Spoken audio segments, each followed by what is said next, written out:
Nicole started though. Okay. Good afternoon, everyone. I extend a very warm welcome to all of you once again. Before continuing, I would like to give some general instructions to the participants. There will be an interactive session at the end of the webinar where you can post your questions in the comment box. You will also find a link for the feedback form in the comment box towards the end of each session. Kindly fill in the feedback forms as soon as the session ends. Now, I cordially invite Mrs. Annamma George to enlighten us on the topic recovery and neuroplasticity. Over to you, ma'am. Thank you, Nicole.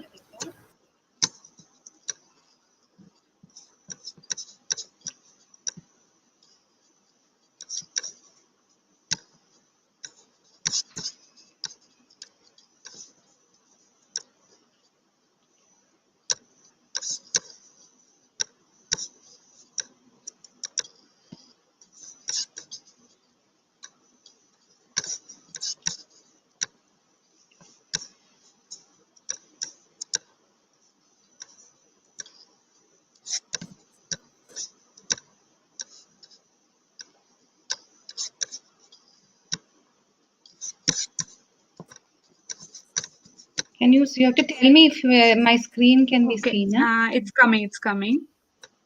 Now your screen is visible. Okay. Can you see recovery and neuroplasticity, my slides? No, we can't see the slide. It's a problem.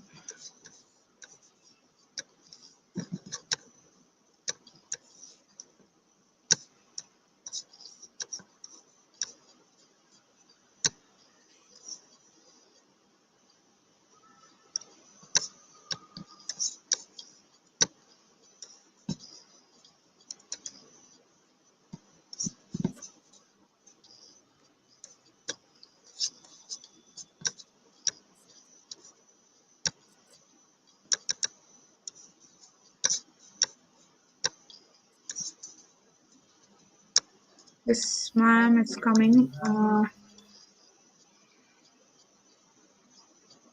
But the slide is not visible. Yeah, it's the same problem I had before. I think everybody should just bear with me. I'm It's not okay, ma'am. able to open it.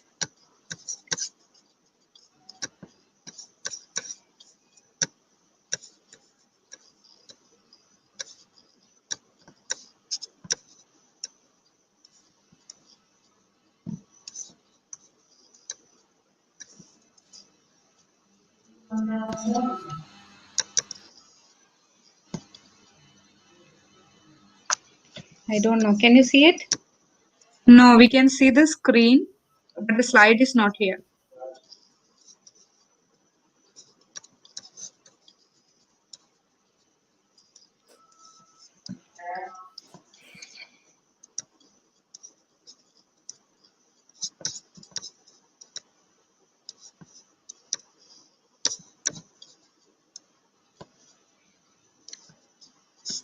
Okay, now it's coming. Now it's okay.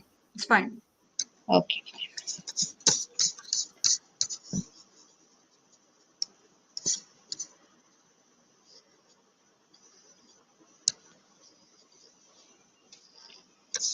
Okay, can you all see my slide now? Yes, ma'am, it's clear. Okay, fine. As I wound up the previous session, I said that the next thing I would be talking to you all about is recovery and neuroplasticity. Now, the reason I selected this, like I said earlier, was because there have always been questions right from the medical fraternity and the caregivers of patients as to, does therapy actually help these patients, or do they recover? And these are the questions always. Or when will they recover? How much would they recover? Are all questions that are passing through not only the client's mind, the caregiver's mind. So all these things are questions that are frequently asked.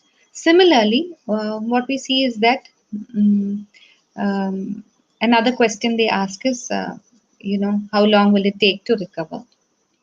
When will the patient be able to go back to work and all that? Actually, therapeutic intervention in terms of even if it is language rehabilitation or if it is cognitive rehabilitation, we all work on a set of modules or exercises and things like that. So we are not, treatment here is not in terms of drugs or surgical intervention. There's no surgery. For anybody to regain language following aphasia, we don't have any drugs. We don't have any surgery to bring back the language. We only have certain set of exercises which we use, which are individual and tailor-made to the individual's problems. So I found that this area is giving us a lot of answers to these questions which are being asked.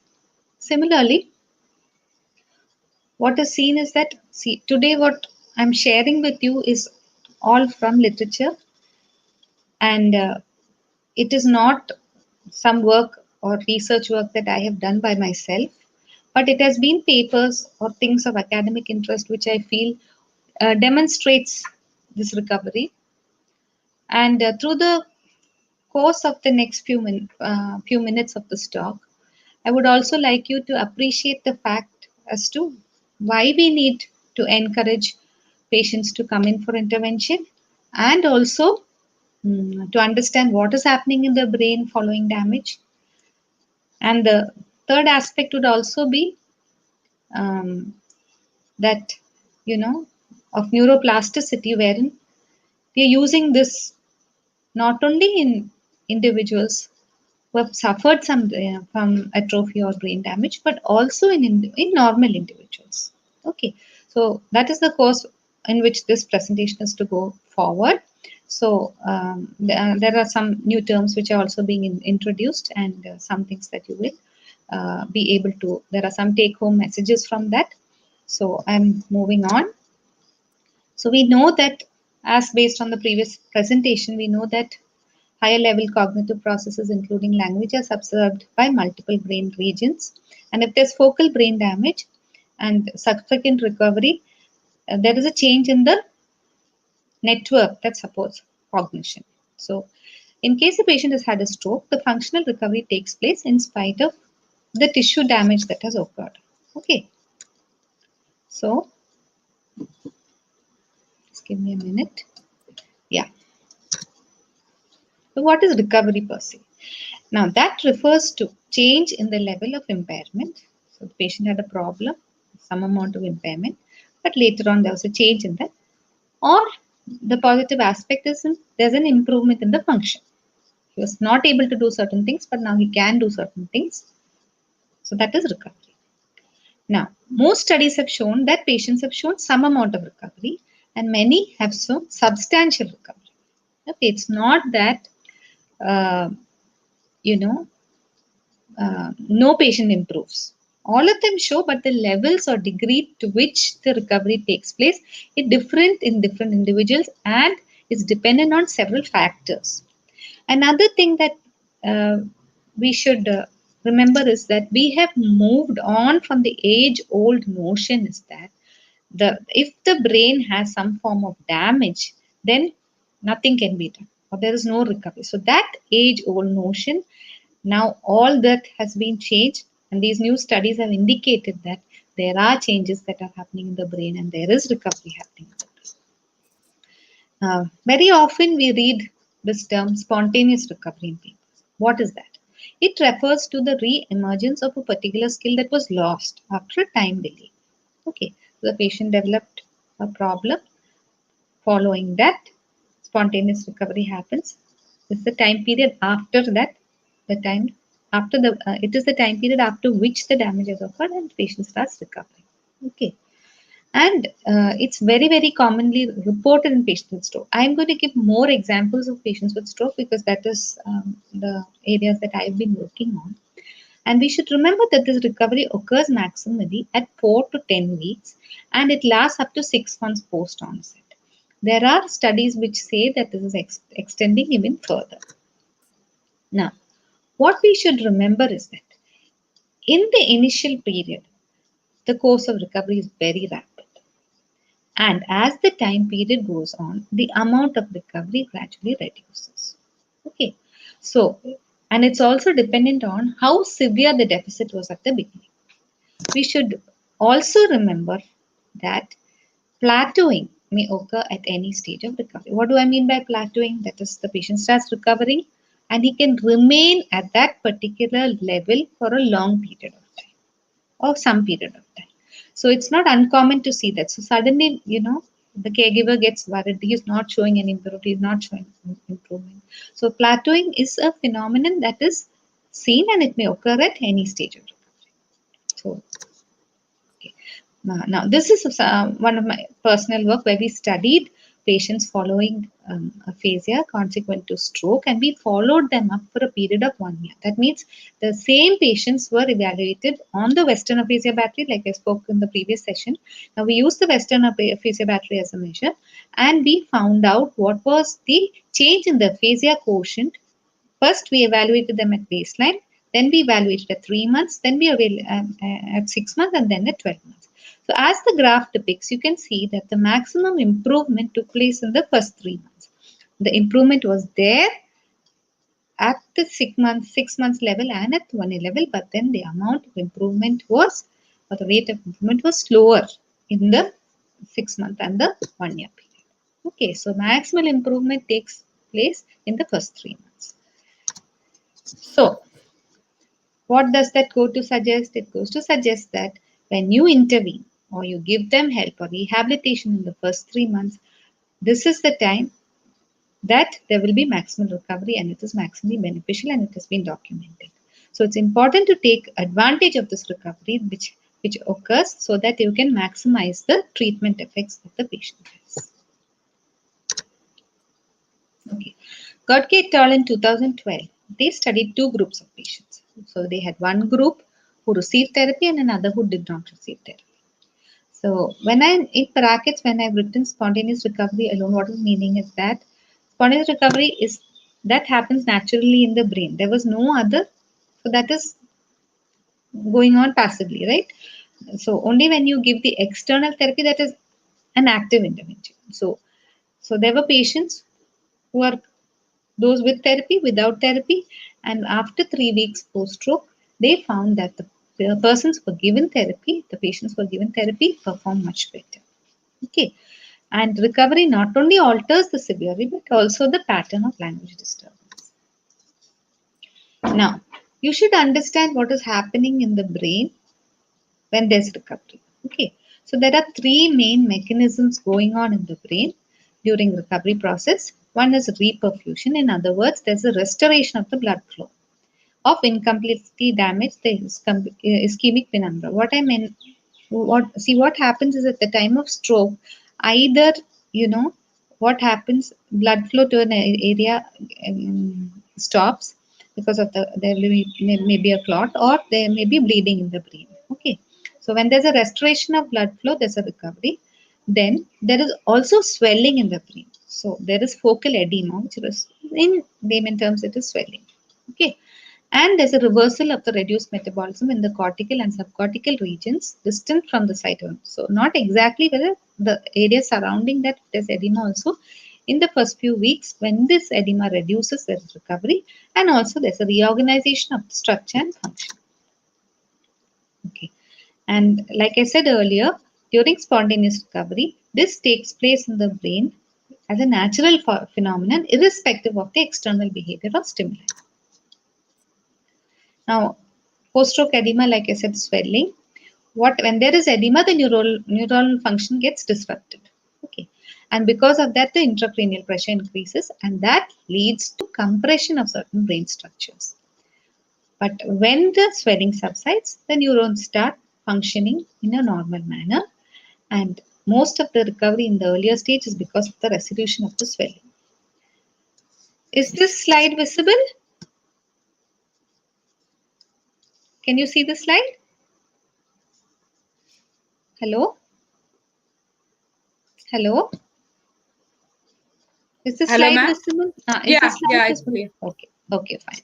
So this scan is actually showing the edema or the swelling in the brain. You can see that. Okay. Next is reperfusion. I said that there's a restoration of blood flow.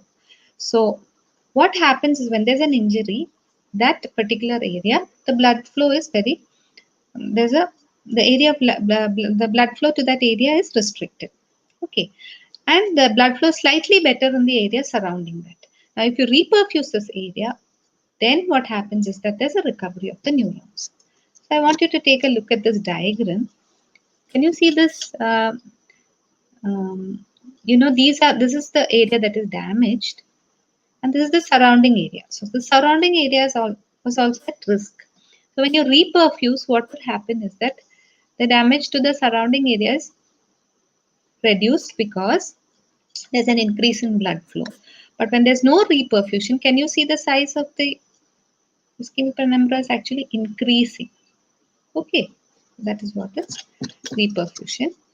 Next is diaschisis. What we refer to that is that you may have a lesion in a particular area, but there may be inactivity or reduced functioning in an area remote to the site of brain damage due to the disruption in the input to that area. Okay, and this also resolves spontaneously, or even when the edema comes down, this resolves. Sorry. Okay.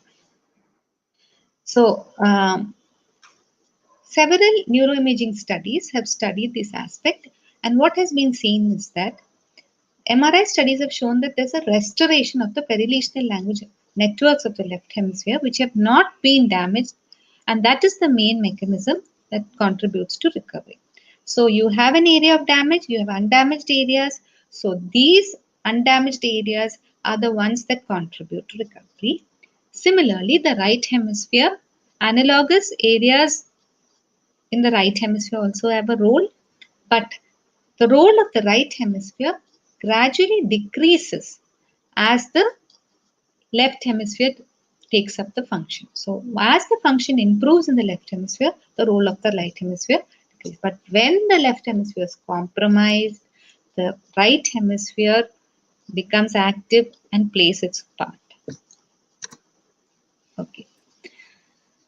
The other advantage of all these neuroimaging studies is that it will help you to identify the dysfunctional areas. So, and these are the areas that need to be reperfused. And when those areas are reperfused, in turn, it improves the recovery. And they use mainly diffusion weighted imaging and perfusion weighted imaging is used. And from these studies, we know that when the blood flow is in the temporoparietal cortex is increased or restored, the lexical semantic function improves. Okay, so and if it's in the left Broca's area, the verbal production improves. So these are studies which help to show that based on the areas where reperfusion was done, certain functions improved. Now, what is diffusion weighted imaging? It's a form of imaging based on measuring motion of water within the voxel of tissue. Voxel is a particular area, okay, of the brain tissue. So, in those with cellular swelling, whenever there's edema, the diffusion coefficients are lower. So, with DWI, we are able to detect, in fact, within 1 to 2 hours that it has happened. Now, in perfusion weighted imaging, you are able to study the metabolic and hemodynamic data of the brain, but we are using a contrast material. I will just show you 2 images so that it is more clear. So this is a diffusion weighted image, and this is studied 4 hours from stroke. So you can see that the area, the coloring is different right here. This is the diffusion weighted image, and this is showing that there is interruption of the cerebral blood flow. Okay. Now this is a perfusion weighted image, and now you can see that this is the area, the damaged area you can see. And can you see? So when they injected the contrast material, this was how it showed up. Okay. I am just explaining a small study by Saur et al. I'm not going to many of the details. So here they studied 198 stroke patients. Okay. And they studied them over 12 months. And what did they use? They used an fMRI auditory comprehension task. So in fMRI, like earlier I did show you a picture of a language task, and when a motor task where the brain, it lit up, I showed you on the patient who was taken up during when I explained cerebral dominance. So we have different tasks to study. So here they have used an auditory comprehension task. So in the auditory comprehension task, the patient is given an auditory input and he is able to, so that he comprehends that. Okay, that's an auditory comprehension task which they've used. And here what they've seen, you can see, they studied them over 12 months. So they had an acute stage, then we had the subacute stage, and we had the chronic stage. So in the acute stage, the activation was mainly in the left inferior frontal lobes. Okay. And then in the subacute stage, what happened is that there was bilateral activation and the right inferior frontal gyrus was also activated. So from left inferior frontal gyrus in acute, in the subacute, the role of the right hemisphere also is coming in. But in the chronic stage, what happened is that language activation returns to a more normal pattern with a reshift of activation to the left hemisphere. So the left inferior frontal gyrus again showed activation. This is more clear actually on the, I should just show it on the picture, sorry. Yeah. So can you see the control group here? In the control group, this was how the activation was. And in the acute stage, there was only left activation. Subacute, we see both. And in the chronic, there's a reduction in the right and there's increase in the, that is how we see. What we have to remember is that there are several factors affecting recovery. One is lesion size. That means if the area of damage is quite large, then, you know, it's difficult for recovery compared to patients with smaller lesions. And it's also dependent on where exactly the lesion site. Then it also, we see that different language tasks, they have different rates of recovery. The simplest example is what we see is usually when we see recovery in aphasia, we see that the comprehension starts to improve much before the expression. In the Broca's aphasics, we see that. Okay, so that is an area that continuously, different language tasks differ at, they recover at different rates. Next is time post onset. That means earlier the better. Then etiology. If it's a head injury, it's different. If it's stroke, it's different. So like that, we have changes. Then, like I said, in terms of handedness, then age, younger patients usually, they, recover faster. Another thing is depression. If the patient has an accompanying depression, they don't do very well in rehabilitation, and then we have to refer them for other intervention processes. Similarly, another thing that has been looked into is personality. If patients are very extrovert, they're very talkative, and they have a tendency to improve better than those who are introvert. The introvert individuals do not usually communicate much. They prefer to be quieter, and so getting them out of their shell is a little more challenging for the clinician when compared to extroverts. Okay, so we got this background. So what are the implications for treatment based on this? One is that in the acute phase, it's important to provide stimulation because all potential areas of language processing are activated with the goal to compensate for the deficit. Now, what I mean in adding this sentence is that in the acute phase, usually the patient is in the ICU. Neurological stabilization takes around like 2 weeks to 3 weeks. So what we do is if the patient is globally aphasic and we get a referral, then we start this kind of intervention in the ICU itself. We provide the stimulation. It can be in the form of conversation. It can be in form of music playing in the background. All that early stimulation matters when the patient is exposed. So we also advise all our team members who are interacting with the patient while the patient is in the, we tell them that if the patient is aphasic, please make sure that you talk more to those patients because every little bit of stimulation will aid in recovery. Now, in the chronic phase, intensive therapy leads to regulation in the language network. Now, the chronic phase was also included as a point here is because sometimes not all patients come to you early. Okay, we do have patients who come to us 1 year post stroke or 1.5 year stroke post stroke. They may not have been exposed to any therapy, or they may have they may have discontinued therapy and they want to come back. So in all these cases also, um, we know that, I mean, there is no, there's always a room or scope that the patient may develop a little bit of language. So if there is no, you should always accept these patients for therapy, because we have today evidence to see that even in the chronic phase, there are changes taking place. Okay. The next term that I'd like to talk about is neuroplasticity. Now, what is neuroplasticity?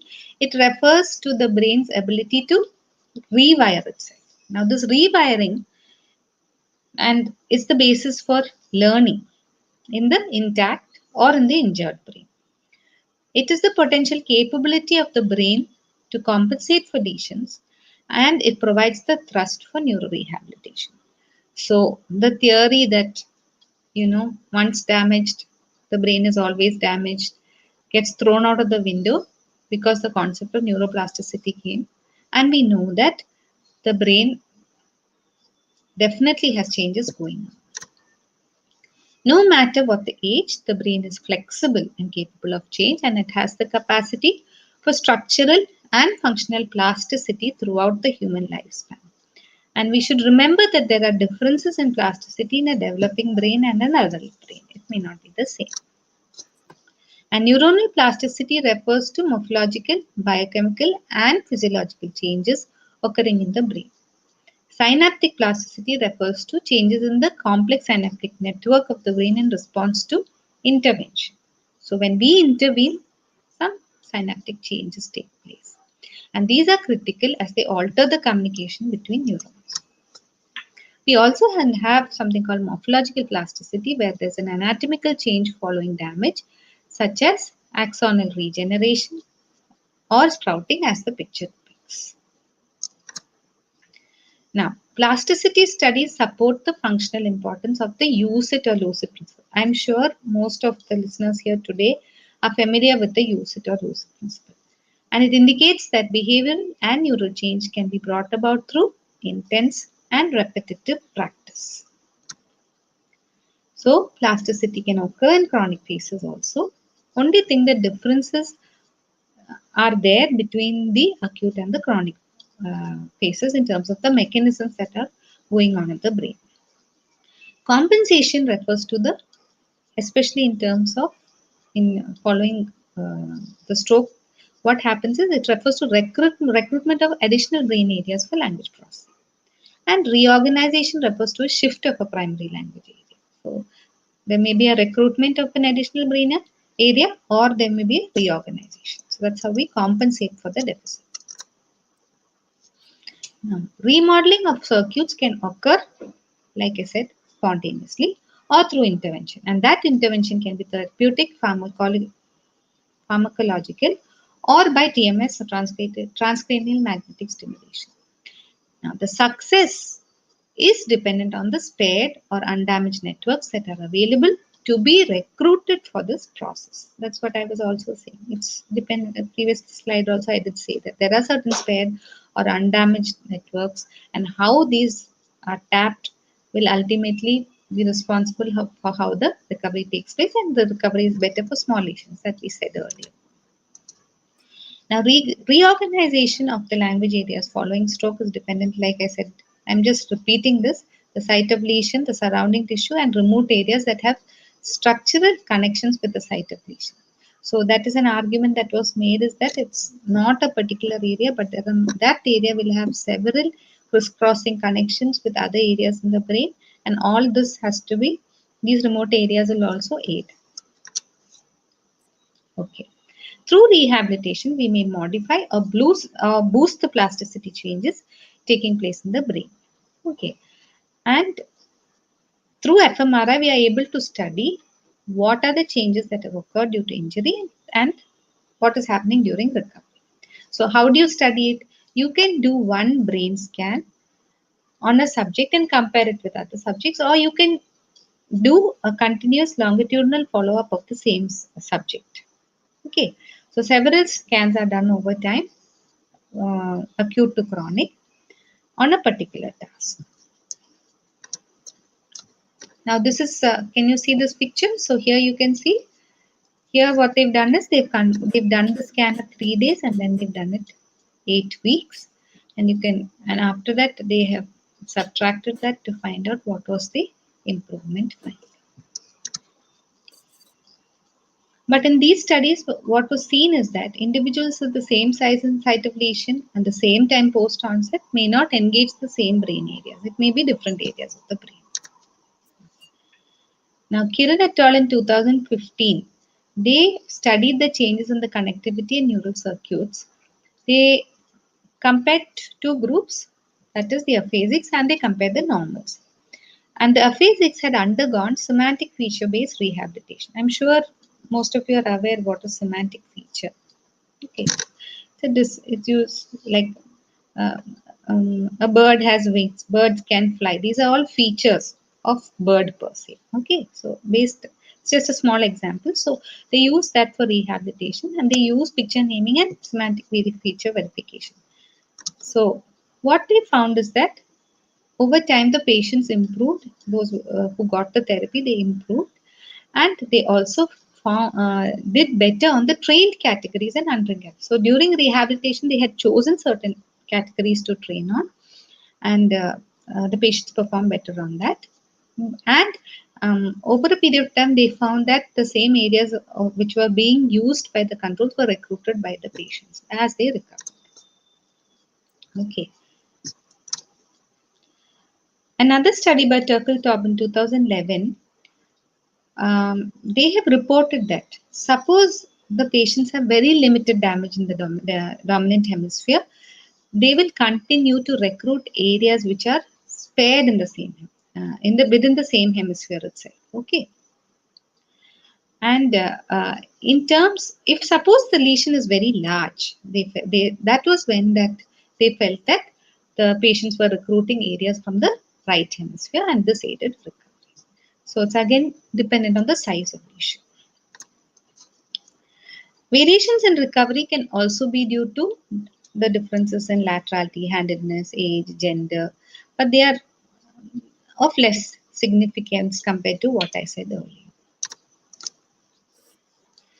So, going on, I was talking about the aphasia bit till now. Now I will be moving on to in terms of normal and in terms of dementia. Okay, so like I said earlier, neuroplasticity is the ability to rewire, the ability of the brain to rewire itself.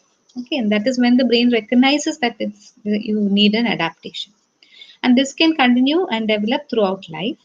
And therapy and rehab helps the brain to relearn the ability, and that is by repairing old pathways or creating new.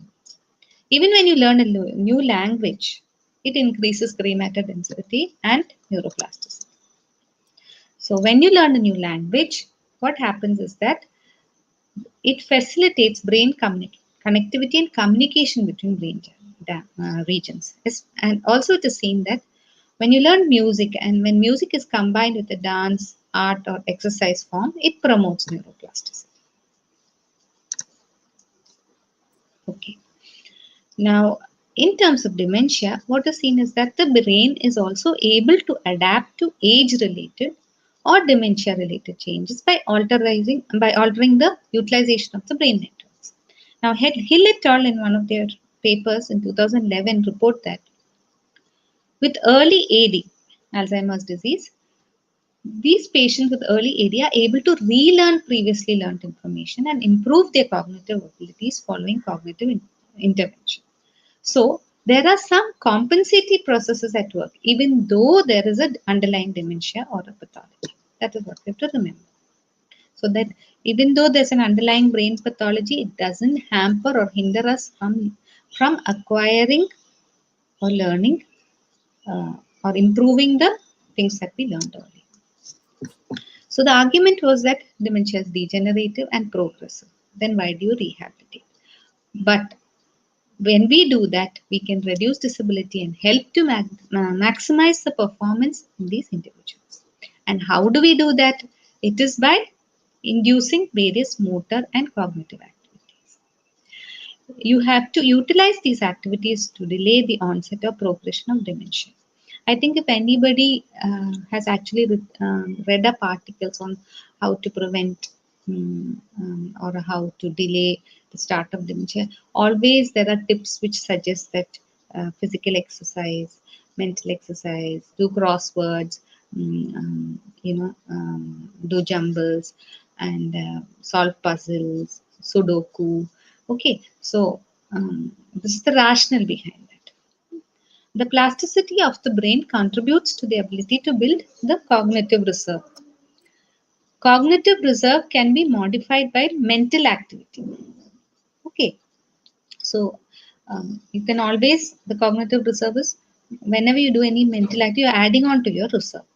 Individuals with higher cognitive reserve, they take longer to exhibit dementia symptoms. So, older adults have been shown to utilize additional or different brain mechanisms as a compensatory mechanism for age-related decline. Okay, so there is proof to show that different brain areas are being engaged. Now, cognitive plasticity refers to the ability of an individual to improve performance after training. Now, epidemiological evidence has suggested that some lifestyle factors such as regular exercise and cognitive activity may delay age-related memory impairment and decrease the risk of AD. So these pictures are showing you how the individuals are working with the elderly.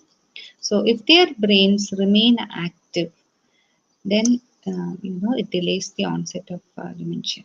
See, very often we see that especially in the elderly, post-retirement, they, they feel they don't have anything to do, and suddenly you see the onset of many different symptoms. But if they continue to maintain a healthy lifestyle, and if they, continue to keep their brains active, even if they have a predisposition or a tendency to develop dementia, it can be delayed. Okay, so a decrease in plasticity is an indicator of the onset of dementia. So future research is needed to better understand this interplay between plasticity and onset. Now, this has implications for both the evaluation of dementias and for their management. We should always remember that it has a great public health impact if we do not slow down this decline. So, it is, I'm sure that these are questions that will be, especially those who are in clinical practice, will be getting, like how do I remain active? How do I keep my brain sharp? How do I remain healthy? So why is it important to do brain exercises or physical exercises? Are questions that are generally asked. Now you have answers. So to conclude, I would like to say that today there is evidence to suggest that recovery takes place in the human brain, and it is our duty to accelerate this recovery process by providing timely intervention. So if we, within that time period, if we are able to, especially in the acute phase, we start, then it is always good. And we always have to remember that neurons that fire together, wire together. So let us all hope for a better functional recovery. With that, I'd like to end my talk for today. Thank you all for your patient listening.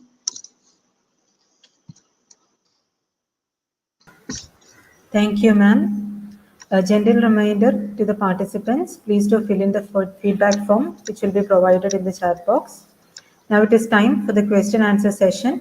Participants can share your questions in the comment box. We have a few questions which is there. I'll read it out for you, ma'am. The first query has come from Fatima. What about the brain hemorrhage, which press syndrome, if the person has little problem while speaking?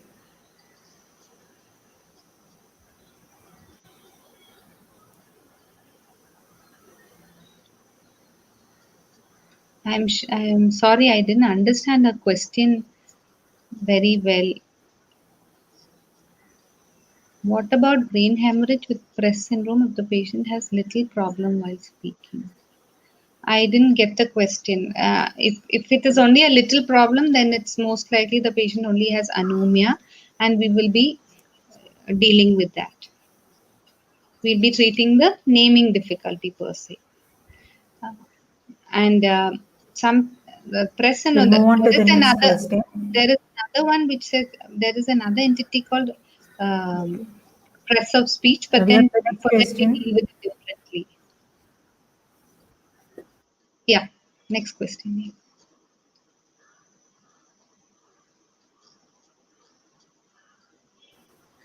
Okay, sorry for the interruption, ma'am. Next question is from Ananya Sachdev. How does synaptic plasticity work? Okay, I think I had answered that on the slide itself, which did say that whenever there is synaptic plasticity, the synaptic connections takes place. So whatever when the synaptic connections takes place, then the functions that are governed by that start because of that rewiring process. Then the functions are the patient starts recovering and the functions are seen. Okay. We have another question again from Ananya. Do you see cases of early onset Alzheimer's frequently in India? Actually, Ananya, uh, see, do early onset Alzheimer's uh, frequently in India is the question that you have asked. Now, that question is a little, I have to answer it a little broadly because awareness about dementia is still on the rise now. I mean, it was very poor earlier. Now, awareness about dementia is increasing, and we know that people are actually going to memory clinics and getting themselves tested. But this has been more in the urban sector. In the rural sector, probably we still haven't reached out that far. And a small work in that direction probably was done here by Dr. Madannath while he was here at Sri Chitra. Then we did a 10-year follow-up study. So we uh, we followed up the same cohort of patients, and so we were able to identify them early.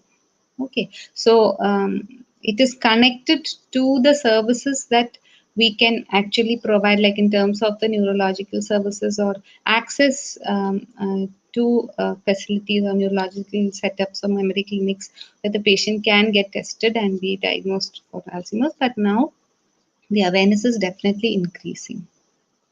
We are seeing early onset, and just like I spoke in the previous during the previous talk, we are seeing PPAs, we are seeing early onset Alzheimer's, but I can only vouch for the urban. I don't know how it is in the rural. There we still need to pull our socks up.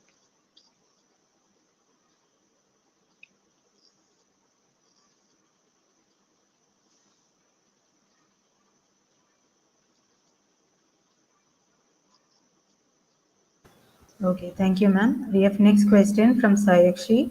What are your thoughts on language deprivation experiments? Personally, I don't have any experience, but I know I can only like talk about it from. We know that if you take animal studies also, whenever there is auditory deprivation, then you know, like in terms of barn owls, when they were deprived auditorily, they did not. Hoot or whatever at a later stage. So that is one. Second thing, in children growing in the wild, when they have no exposure to normal language, we see that when they come out, they pick up very primitive communication. And I think there are lots of reports. I think even in the recent past, I have written where it was very disturbing to see children who are locked up in cellars and have had no exposure to language, and they don't develop anything at all. Very primitive gestures for communication of these things.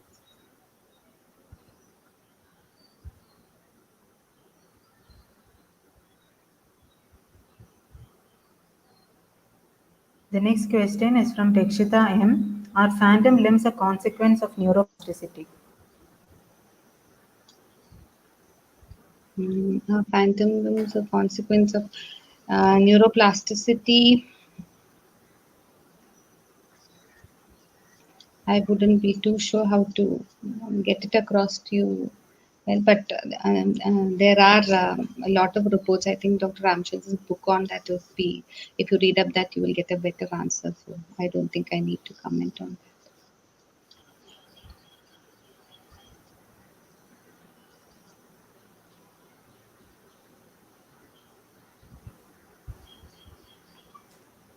The next question is from Ananya Sachdev, but I don't understand what's happening to the neurons or receptors or neurotransmitters as a part of synaptic plasticity. Could you please tell me at the cellular level? I'm very sorry, Ananya, because I'm not from that background at all. Probably it's an understanding at the scientific level. So probably you'll either have to contact somebody who's working in that particular area to get down to the basics. So that I come from a speech pathology background and I see it from a very different angle. So I will not be the best person to answer this query. So I think it's better to direct it to somebody who's working in that area.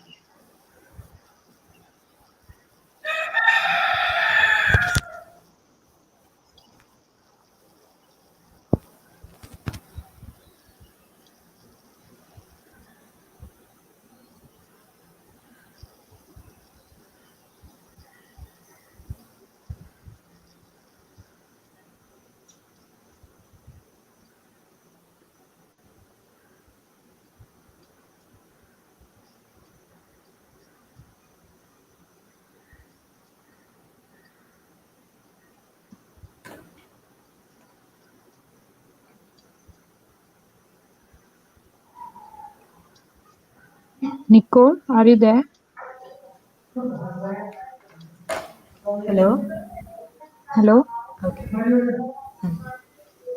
The next question is from Fatima. My question was if the person has suffered from brain damage with Press syndrome, but after recovery, but sometimes there is some problem while speaking. Actually, Fatima, till you tell me exactly what is the problem that the patient is having difficulty in, then only I will be able to answer that question. Because you said after recovery there is some problem. So what is that problem is what I have been understood. That's why I said earlier when I answered previously to the same question, I said if it is naming, then I can, if it is naming, it's a different method. If it is some other thing, I have to answer based on that. So you have to tell me what exactly why you describing as the problem.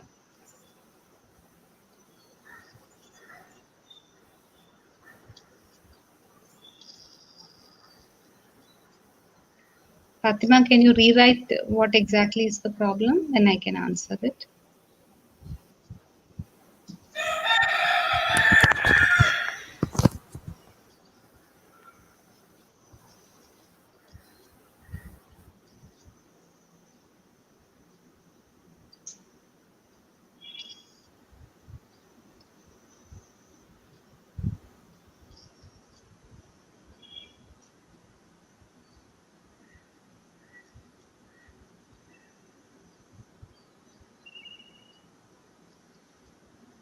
Ma'am, there is another question.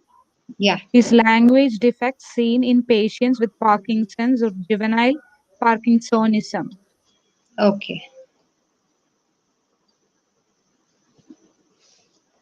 Okay, Harshita, usually in Parkinson's, what we see is that they have more of a dysarthria.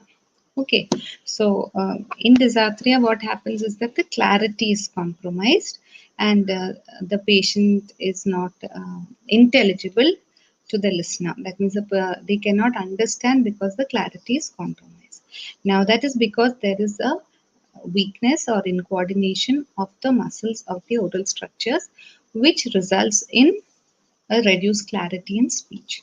So, that is what we usually say that in Parkinson's they have dysarthria, because in these people it is the speech component that is the individuals, it's the speech component that is more affected, and it is not the language per se.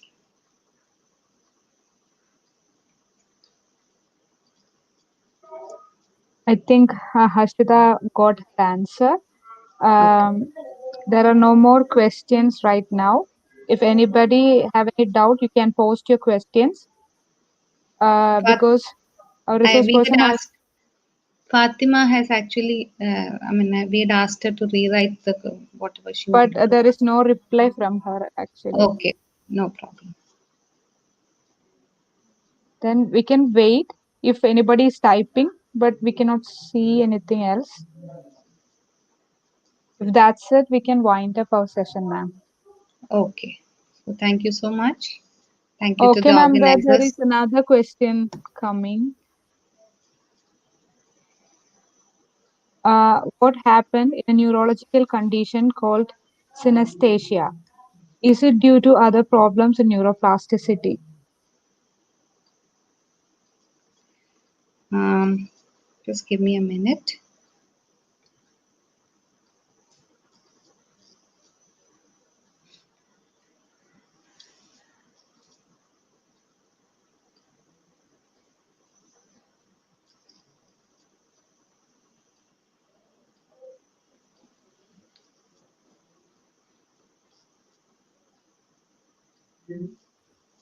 Okay, actually, even this question probably it's probably better to address it to somebody with a neurology background.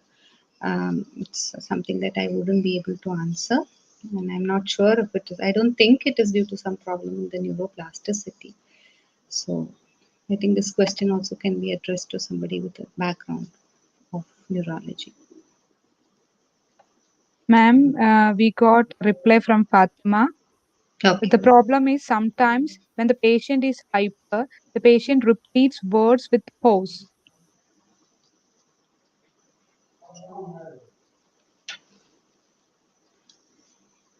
Okay, so I think what she's referring to is there is some sort of perseveration, or there's some sort of parallel kind of thing. So there's a repetition following which, um, so usually in situations like that, suppose the patient has some problem like that, we would like to probably give them some time to, we in the sense, uh, they get excited. So when they're excited and they're trying to say things, the rate of speech, when excitability increases, the rate of speech increases, and they tend to be faster.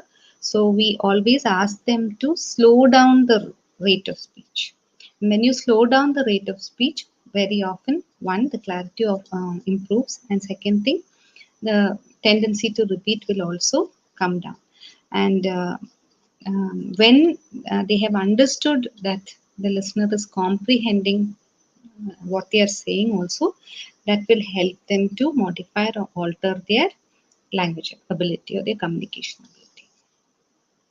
I hope I answered you, Fatima.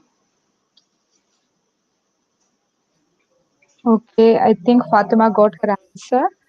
And now there is no more questions. And I think we can wind up this session. Thank you so much, ma'am.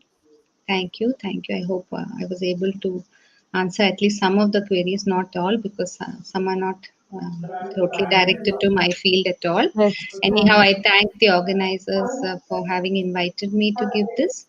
So, uh, thank you. I hope you all were able to take some take home messages from both these talks. Thank you so much. Thank you. Okay, thank you, ma'am.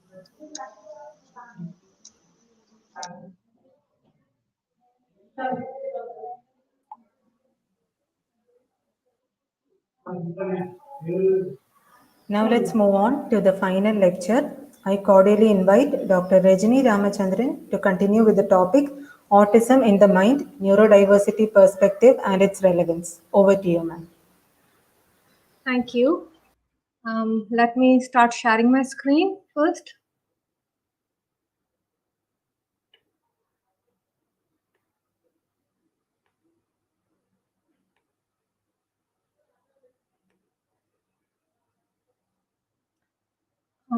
Just checking. Can you see the screen?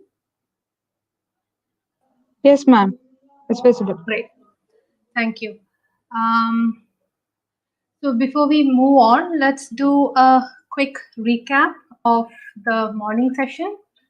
So in the previous session, we saw what autism is, that autism is a neurodevelopmental disorder with a very strong genetic predisposition that is diagnosed behaviorally. We also looked at some of the, we had a overview of the psychological theories of autism. We looked at the three pioneering theories, the theory of mind hypothesis, the weak central coherence hypothesis, and the executive dysfunction hypothesis, as well as other theories that came out of further research and modification on the findings that the initial theories put forth, namely the empathizing systemizing theory, the social orienting deficit theory, and we also looked at the more brain-based theory like the social motivation theory and intense world hypothesis. The underlying learning basically is that all these theories are talking about differences in processing of both social and asocial information, which may be responsible for the defining characteristics that we see in autism. I also went on to suggest that there are two ways of looking at these findings, either as cognitive differences or as cognitive deficit. And in this session, I would like to argue for the need for looking at these findings in terms of cognitive differences rather than deficits. And like I said, I will be bringing two aspects, the role of or the implication of having a diversity perspective when we provide psychoeducational support to autistic individuals, and from a more social justice perspective about where we will look at the neurodiversity movement. Before I go into that, let us just try and see what does cognitive difference mean without bringing autism into the picture. So there is also research which shows that there are cultural differences in how we process information.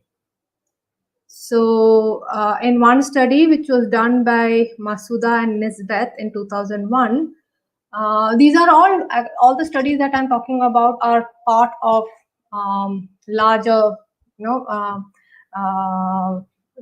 studies in itself, as well as a lot of other further research which should have done. But I am just taking sometimes just a single experiment to kind of put across a particular point.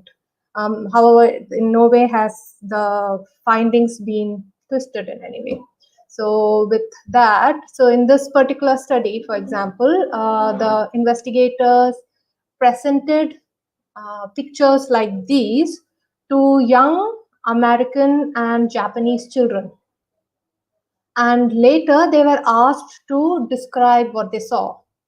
And it was seen that while both groups talked about the central feature of the picture, which is these fishes that are swimming by, who are very predominant and which is very colorful, the Japanese children also spoke about the background. They spoke about that frog and the pebble or the seaweeds, etc., which the American children did not to a great extent.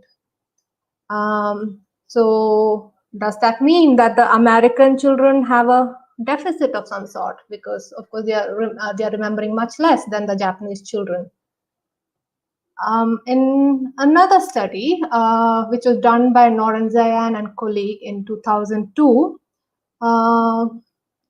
again, participants who were from individualistic culture like you see in the West and collectivist culture like we have here, were shown pictures like this, where there is a target picture, which is the single item below, and participants were asked to categorized. They were just asked to which of the two groups would this target item belong to.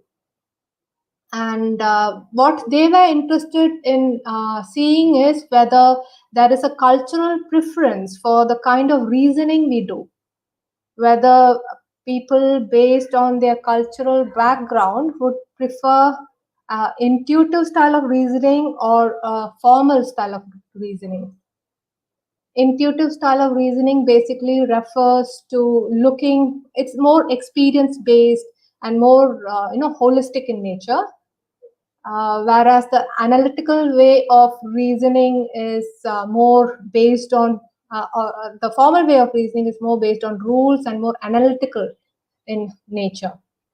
And if you have tried, and I'm assuming all of you are from collectivist culture, the chances are that you would have put the target item in group 1, because overall this particular target is more similar to the items that are in group 1 rather than group 2.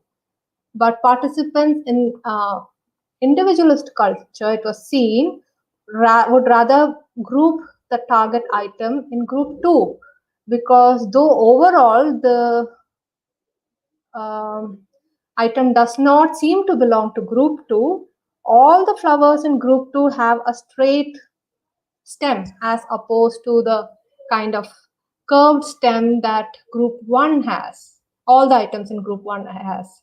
So if we are going to go by right or wrong, in the sense that only if everything in a particular group has a particular feature can we put it in that, then we as collectivist culture really have a particular deficit, because we would rather look at things more intuitively. One can argue that these are about visual perceptions, about thinking, reasoning is under thinking after all. But similar differences are also seen in social cognitive processes. All of you will be familiar with the concept of attribution style, right? So this basically refers to whether we would place the cause of a particular behavior onto the person or to the situation.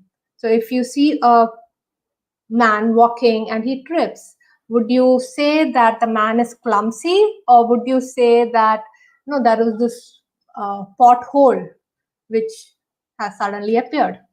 And it turns out that there is differences in whether we attribute to the person or situation. People in collectivist culture like ours are more prone to attribute to a situational cause rather than an individual cause.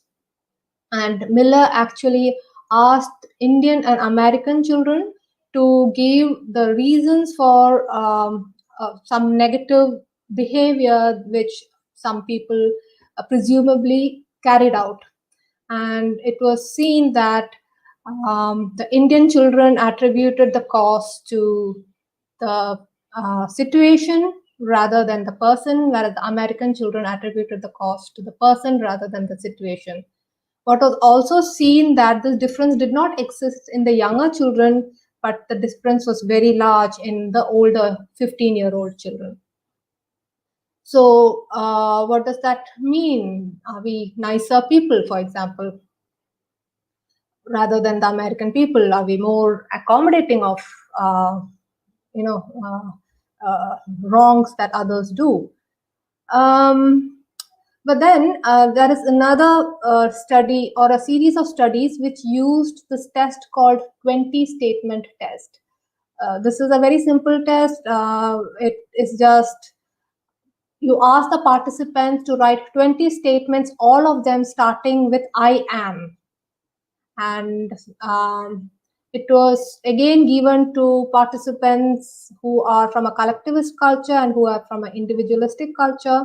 And it was seen that the people from collectivist culture talk more about roles rather than personal attributes. So Westerners have higher chance of saying that they are very helpful people, that they like this, etc. Whereas the people from the Eastern culture have more tendency to talk about that I belong to a large family, I have 2 siblings, things like that, or I'm the eldest son. So there is a tendency to focus more on the role than the personal attributes. So now the question is, so are we really poor personality theorists then? Turns out that no, none of these are correct. What happens in, I will take the example of the social perception studies. It turns out that we do not focus on traits and we focus more on the roles, because it is the roles that are meaningful to us. And so, for example, it does not really help us if we think that our teacher is a very strict person, because you might see the same teacher not being very strict when she is in front of the head of the department or in front of the principal or the vice chancellor. So if what is meaningful, so but knowing that this is the position that this person holds, that she is the teacher or whether she is the head of the department, whether what is the role of that person? Is she the husband? I mean, is she a wife? Is he a husband? Eldest son? That provides us more meaningful information than traits, because given that we are collectivist culture, we would rather focus on the roles would tell us how the person would behave rather than traits. So now my question is, if what is meaningful drives cognitive development and causes cultural variations in processing, isn't that a concern? Shouldn't that be a concern when we are looking at psychosocial disabilities like autism? So of course there is a small difference, that we are saying that where you begin itself is different, whereas with the other cases you are seeing that these differences become greater and greater as you become older. Still, if meaningfulness is what drives cognitive development in interaction with the environment, it becomes very important that we look at these cognitive differences that are present very early on in life also. To just explain that further, one of the features of autism is that they do not give, again, I'm not saying, though I'm saying they do not give eye contact, it is, we don't have a single behavior across all individuals with autism that is common. So many people with autism do not give eye contact. That is a very stereotypical idea also that we see, that autistic children, they're not giving eye contact. So in order to make the child fit into our world, the neurotypical world, we may want to teach the child to look at the eyes. But why do we look at the eyes? We look at the eyes because as neurotypical people, we do get a lot of information from the eyes. That is why we are looking at the eyes. But if it is not meaningful to the child as a result of this theory of, so not orienting towards social stimuli as a result of theory of mind difficulties, or as a result of neurological differences. For example, there are studies that align with the intense world hypothesis that I spoke about in the last session, that suggests that people with autism actually, when they look at the eyes, the neural activity is so great in certain areas that it is actually painful. So if you keep these in mind, then would asking the person with autism to fit into the system of looking into the eyes be of any use, because it is really not meaningful.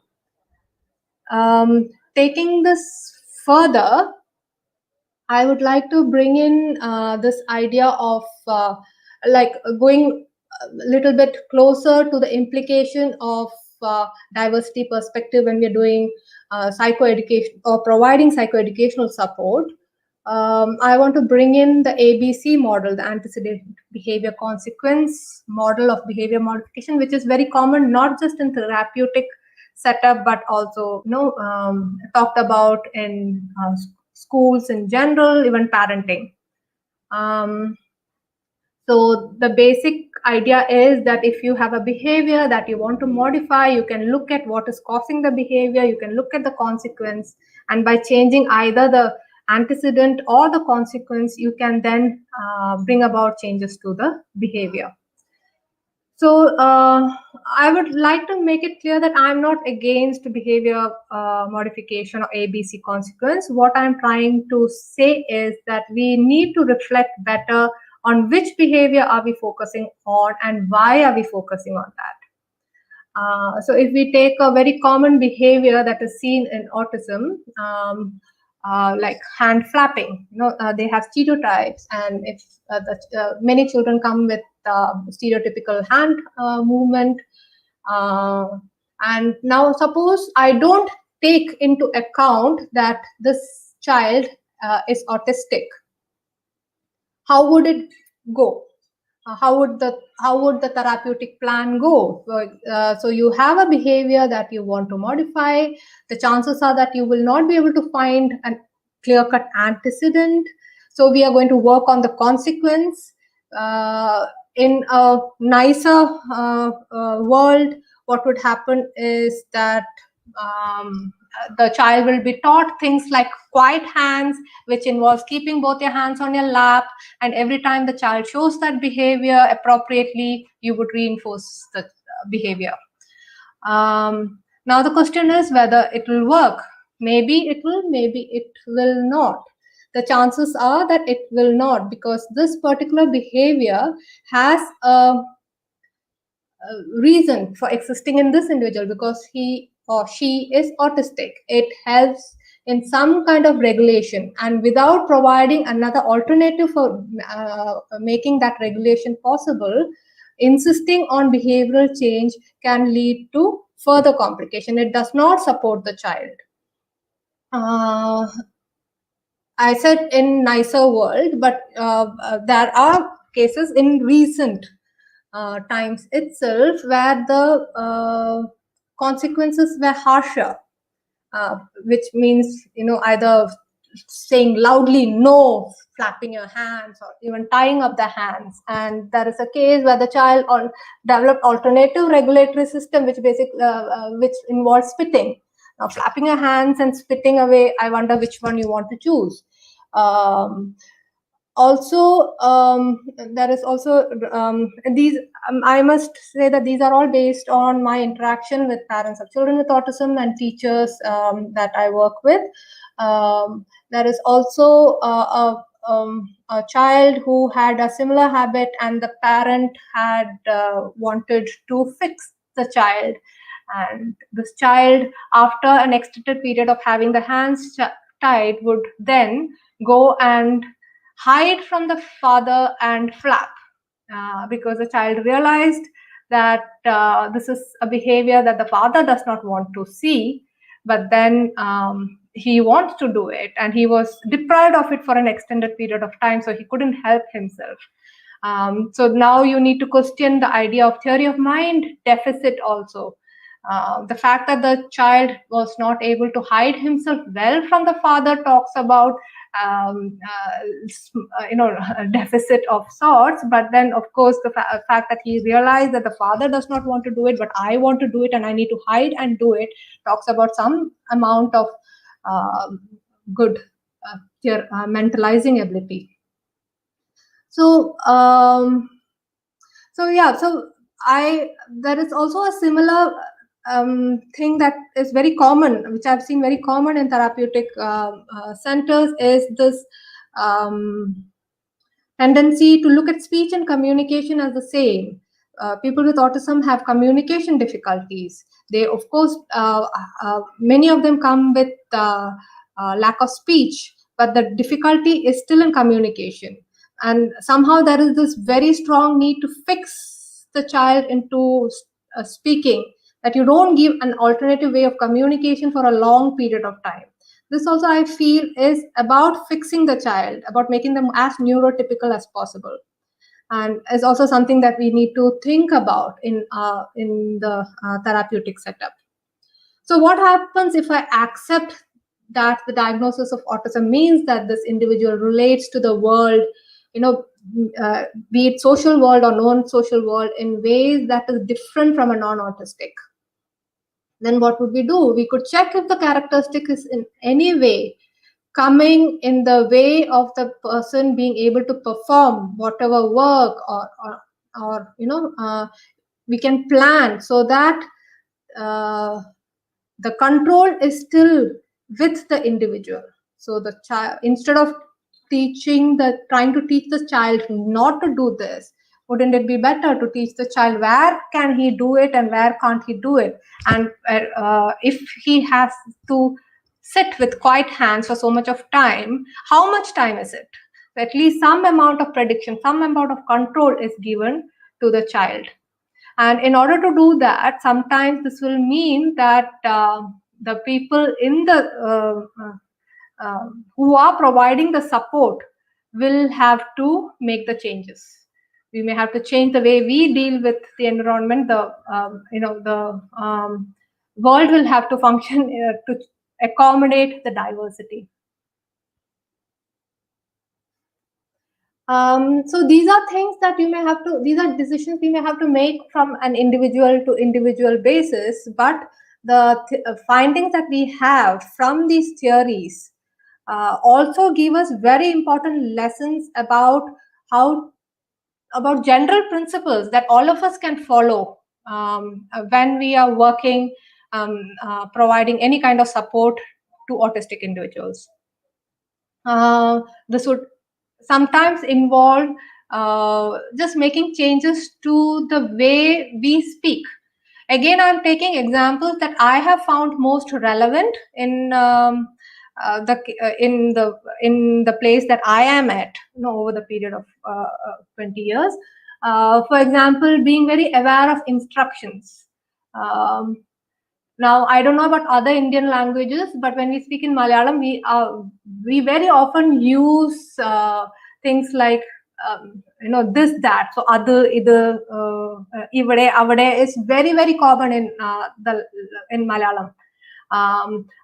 What adds to the confusion is that in Malabar region, where I am based, not only do you do this thing of saying other, either, we also join two words together. So instead of I'm sorry if there are non-Malayalam speaking, but to sit there would be avade irikya. But in Malabar, you also often hear people say aderi. So it is like the or ideva. So the words are just combined together, and we may need to be very aware about the instructions that we are giving, about being very clear. Not only is the words being jumbled together, the child is not going to get the language aspect, but ade, ide and all doesn't even make sense. It makes sense to be very precise about what do you mean, about where do you want to sit, where do you want the child to sit. And this involves a lot of changes in us, because we need to change from the default way of speaking, because in general circumstances, everyone would understand all these incomplete information. Using name at the beginning is also, good. So if you do a Google search for how these cognitive theories actually talk about ways of interacting in therapeutic spaces, you will get a lot of tips, which is based on the findings from the psychological research. A second thing is exaggerated emotion. This is a personal difficulty for me. I realized that when I used to work with children, even though the child does really well, the maximum amount of emotion I would do is yay, very good. But if you see a happy autistic child, you will realize how much emotions you need to give to the child to get the child to be excited about what he or she has done. A second thing that I really would like to see used more and more is visual cues. Again, I'm not sure why we do not use as much visual cues, and this is one way in which we can work towards independence for the children, and they can then be transferred to work systems when they start as part of vocational training. Yeah, visual cues is something which is used very less in the area that I've seen, in the area that I am working in. And having routine. Again, this is also something parents are very worried about, starting off routine, because suppose the child gets used to routine, which doesn't make sense, because they need routine to function to the best of their ability.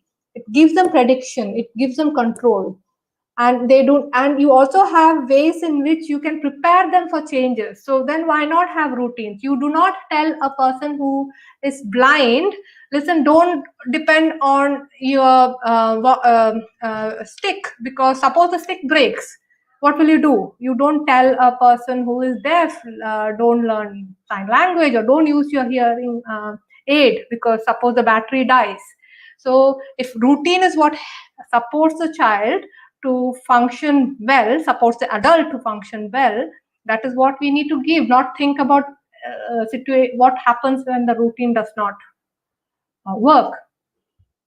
So the idea basically is that we need to always be aware that we're not trying to fix anything, but rather support. And it is only through this that we can move from integrated education of a really bad sort that we have now to a really inclusive way of educating children with autism. But that is another topic altogether.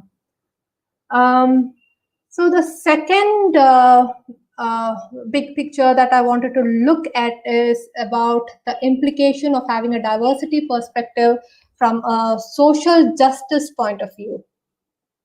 And this is where neurodiversity comes about. The term neurodiversity actually came out of the autistic rights movement, and it was put forward by sociologist Judy Singer and journalist Harvey Bloom.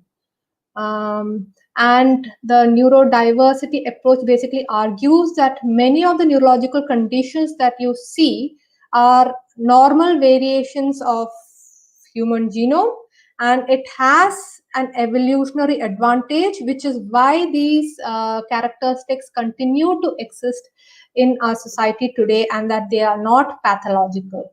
They are differences and not deficits, and definitely not atypical.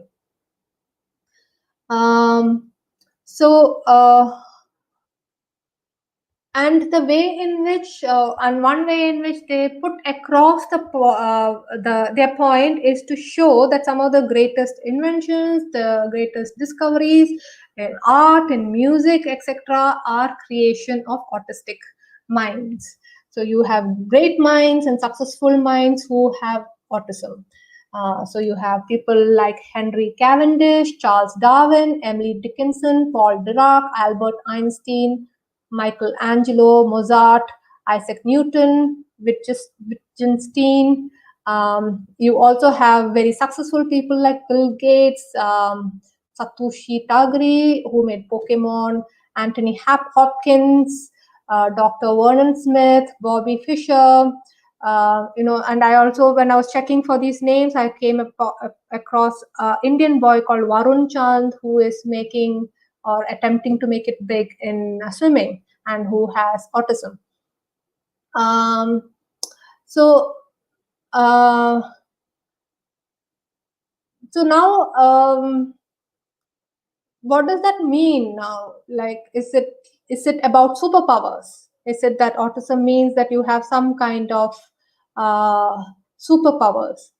And that is not what neurodiversity movement is about, to try and put autism as one step ahead of others, or that if you have autism, you are in some way gifted. You do have average autistic people, just like you have average neurotypical people who are not greatest minds or who are not successful. And they are doing well in life. Some of them are doing very well in life, and the idea of neurodiversity is about acknowledging and celebrating diversity. It is not about charity. It is not even about acceptance. It is about understanding that there are spaces for everyone and anyone to meaningfully contribute by virtue of their differences.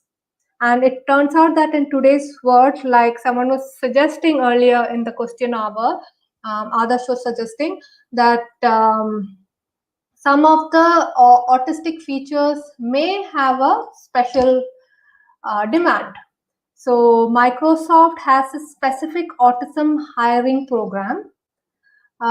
If you check the Microsoft website, you will see that they have this as a specific category, and they have made a lot of changes to the recruitment process to make it more autism friendly, and to the way the group functions also to make it more autism friendly. They have sessions for the other company employees to understand what is happening. So it is not just that let's just hire people with autism because they have gifts.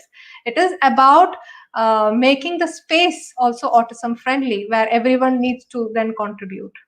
The Israeli army have recruited a lot of autistic teens because they have a particular division called visual intelligence division,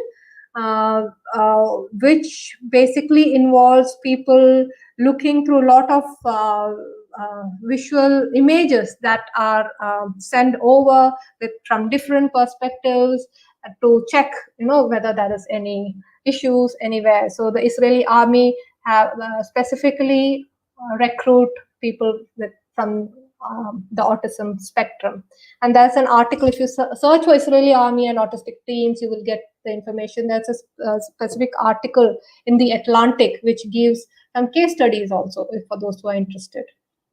And the Lemon Tree chain of hotels in India also have inclusive hiring, and they are also talking about, there is a particular article where they speak about different disabilities, and the fact that the meticulousness of people who are autistic is an advantage in the hotel business, and SAP labs worldwide and in India are working. So the SAP lab in India works with the Autistic Society of India to provide employment for people with autism, especially because the feature that the SAP lab is particularly interested is their photographic memory, and the fact that they are not bored by repetition.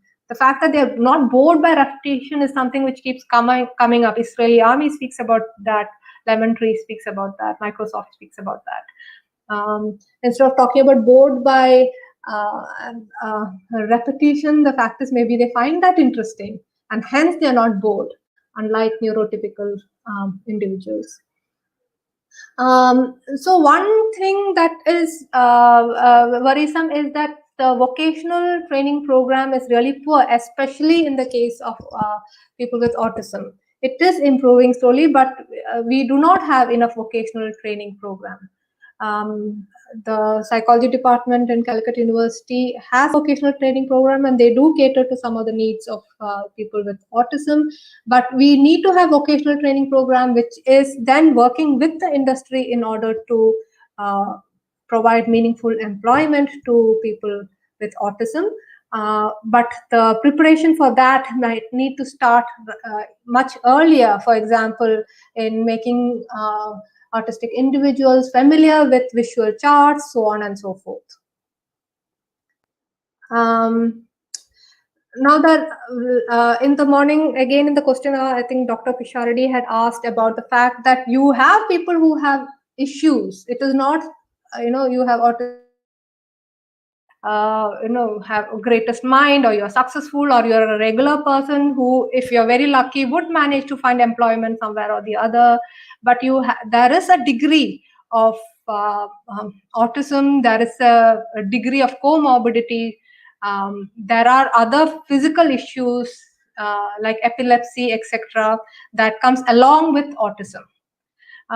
So in order to include all this into the neurodiversity model, we may need to talk about the affirmation model rather than the social model of disability, because the affirmation model says that it is not a personal tragedy. Like the biomedical model talks about, having autism is not a personal tragedy, but there can be impairments, And these impairments lead to unique life experiences in the context of a non-autistic society. But the idea of neurodiversity is acknowledging the diversity in struggle as well, which comes up with the degree and comorbidity. It is about superpowers. It is about ordinary autistic people. It is about people who are struggling as a result of autism. So that is the totality of neurodiversity. Before I conclude, I just need to bring this idea of Indian context also, because like I told in the beginning, is the way of speaking about autism as, special interest and have a different way of looking at the world and all, just a romantic notion. India is a middle income country. We have most part of India is also low income, and we have severe dearth in even basic psychoeducational support services. So given that, is this an elitist concept? Is this something for the people from higher socioeconomic status who can afford a car to talk about the fact that accept my child as he or she is? And in fact, economist Rajagopal and Tabarrok have brought out an article in 2019 which speaks about the various policies like the right to education, the Swachh Bharat, etc., that Indian government brings out, which they say is a mimicry of the Western policies, which are very elitist, and the practices that come about as a result of these policies are very alien to the common folk in India. So is this neurodiversity something like that? For example, we are living in a collectivist society. Independence is not the key term often. Children are given support by the parent to study for a very long period of time, and when the parent can't give the support, they go for tuition. That is the normal. Conformity is very much valued. So a mother who talks about her child, a Muslim mother who talks about her girl child who is refusing to wear a mafta because of sensory issues, and wanting to get the child to wear the mafta because the community that he or she is living in is making it difficult, is not unaware of the sensory issues of the child. That is not the point. The point is that in order to get the support from the community, maybe the parent needs some changes in the child. So under these conditions, where does neurodiversity fit in?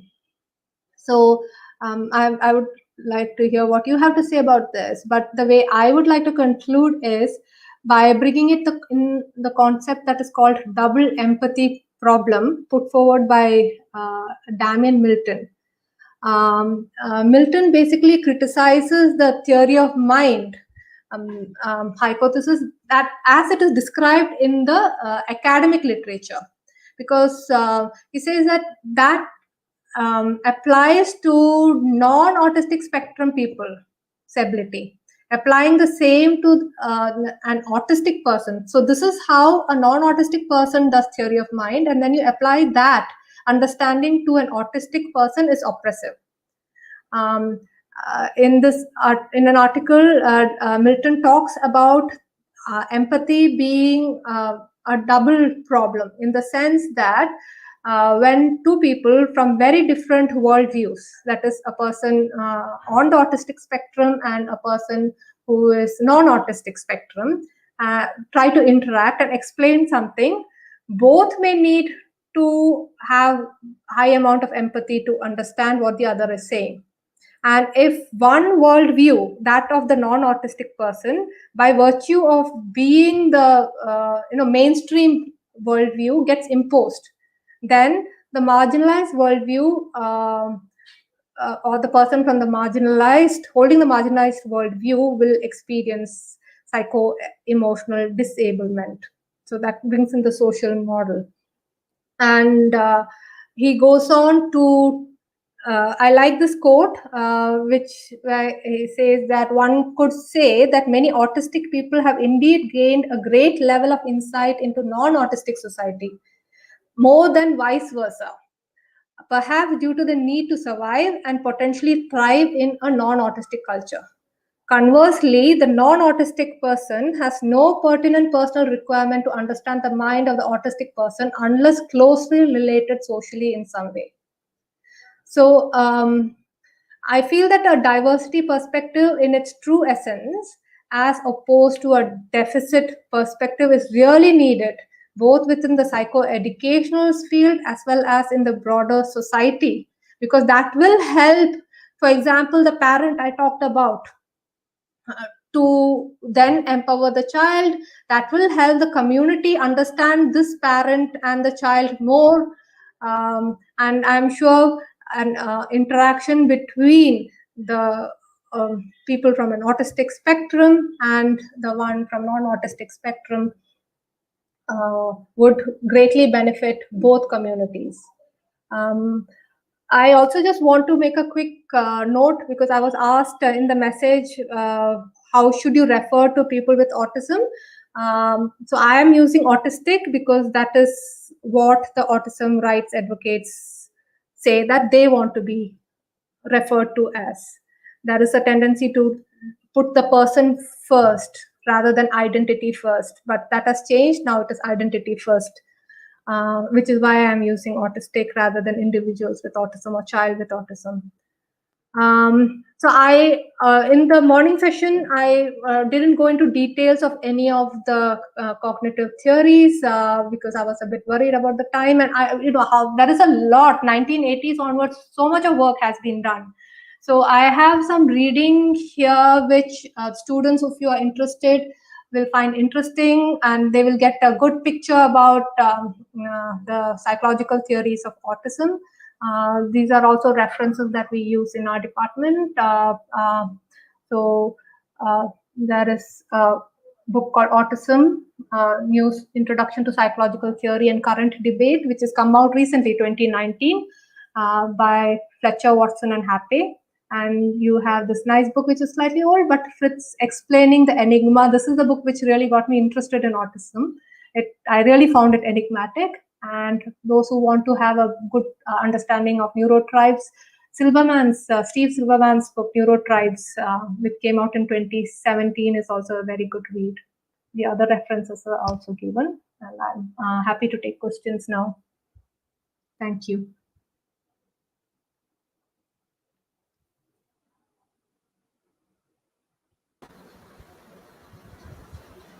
Thank you, ma'am.